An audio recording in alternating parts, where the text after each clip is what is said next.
La nature se conquiert avec humilité et volonté. Elle est sans pitié pour les machines et valorise celui qui osera l'affronter. Elle fait éclater au grand jour la petitesse de l'homme et glorifie temporairement celui qui l'a domestiqué, car elle peut vite reprendre son dos. Elle exclut les faibles et les met en danger. La nature est intraitable avec les idiots. Elle ne respecte que les aventuriers. Ouais, l'aventure. Au début du Paris-Dakar, les mecs faisaient la course jusqu'au fin fond de l'Afrique avec des petits trails qui faisaient à peine plus de 30 chevaux. Maintenant, les trails sont plus lourds, plus puissants, ont un look soigné et une tonne d'électronique, mais ils restent la plupart du temps sur le périphérique parisien. Mais moi, j'ai décidé de la tester dans son élément originel.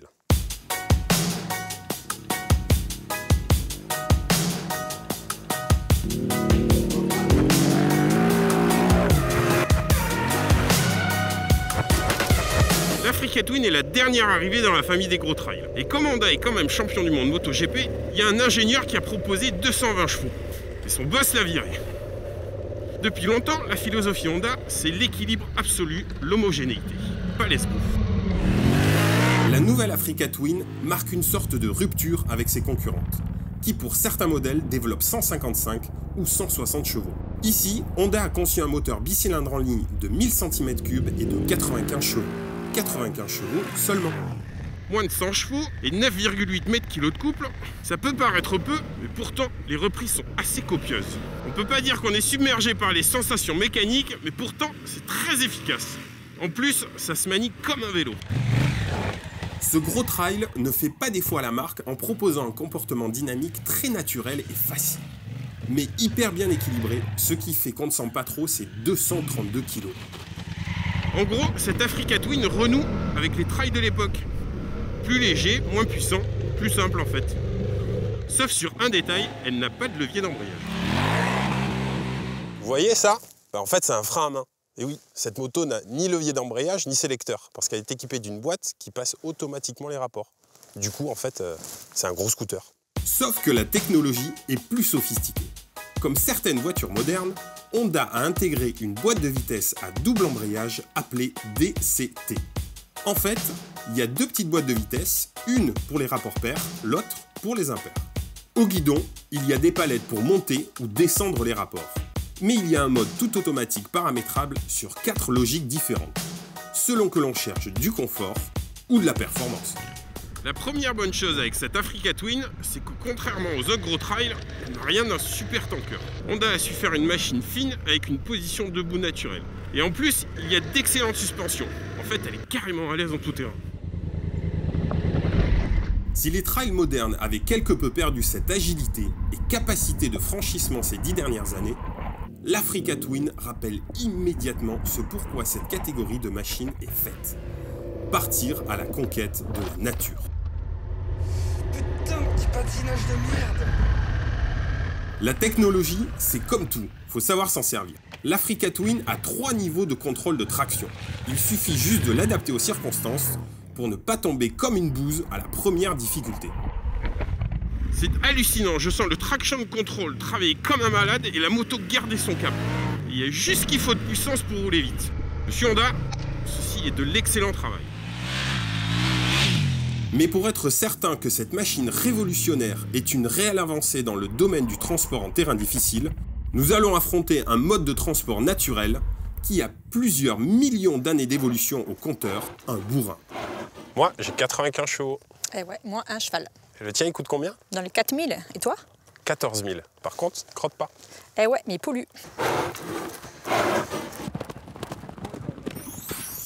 Laetitia Devo Carlini est championne de France de barrel racing, une discipline équestre aux racines américaines.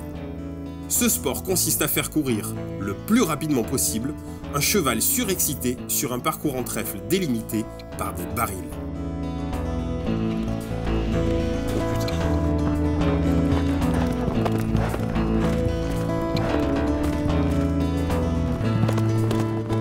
16,36. On peut mieux faire quand même.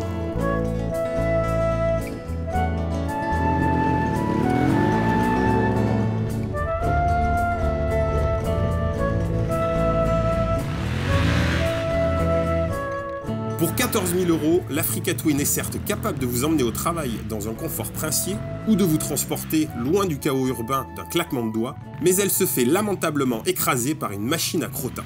Et ce, malgré toute la technologie qu'elle embarque. C'était quoi mon chrono? 40? 45,09. 45,09. Et ouais, Attends, désolé. 45,09, ça fait 16. Ça veut dire qu'en un tour, tu me mets 3 tours quand même. Carrément. Même pas une crotte.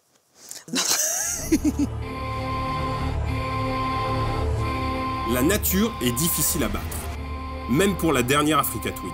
Jugeons plutôt de son évolution technologique face à un adversaire plus accessible, son ancêtre, la légendaire Africa Twin 650, directement dérivée des prototypes de Honda qui avaient alors remporté 4 fois la prestigieuse et difficile épreuve du Paris-Dakar. Apparue à la fin des années 80, c'était la référence incontestée de sa catégorie. Elle est totalement dénuée d'électronique, développe 40 chevaux de moins, mais pèse aussi 30 kg de moins. Adrien, notre stagiaire à vie, se présente à moi avec cette antiquité. Attends, mais qu'est-ce que tu fais sur cette moto? Mais t'étais même pas né quand elle est sortie. Non, je suis né 3 ans après en fait. Mais c'est pas le problème. Ce qu'on essaie de savoir, c'est si la technologie a rendu service à la Honda Africa Twin. Et pour t'aider à y répondre, Bader m'a demandé d'acheter la première Africa Twin, sortie en 1988. Ouais, et du coup? Du coup, je suis à découvert. Ça coûte encore 1 200 € ce truc. Attends, tu veux dire que ça, c'est 10 fois moins cher que la nouvelle? Surtout 10 fois mon salaire. Bref, Bader m'a ordonné de t'affronter en duel solennel sur un terrain de cross. L'épreuve ultime. Un terrain de cross défoncé pour départager nos deux machines et leurs 30 ans d'écart.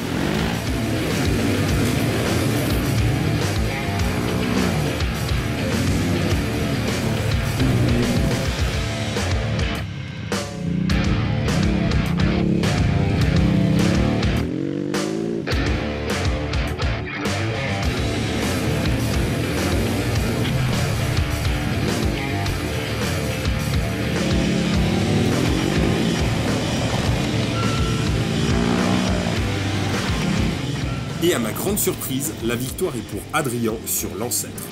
Une défaite de plus pour la nouvelle Africa Twin. Il est grand temps pour moi de faire le bilan. La technologie lui a-t-elle réellement rendu service? En conclusion, la nouvelle Africa Twin est une réussite. Efficace dans la terre, Elle fait moins bien qu'un cheval. traction control, ABS spécial tout-terrain. Elle fait moins bien que son ancêtre vieille de 30 ans. Bon, arrête de me couper. Elle a une jolie selle bleue, La mienne aussi. des jantes dorées, Moi aussi. une boîte automatique. Une des causes de ta défaite. Bah, du coup, on dit quoi? Je te la vends 1100. Ok. Tu veux la Non, mienne? merci.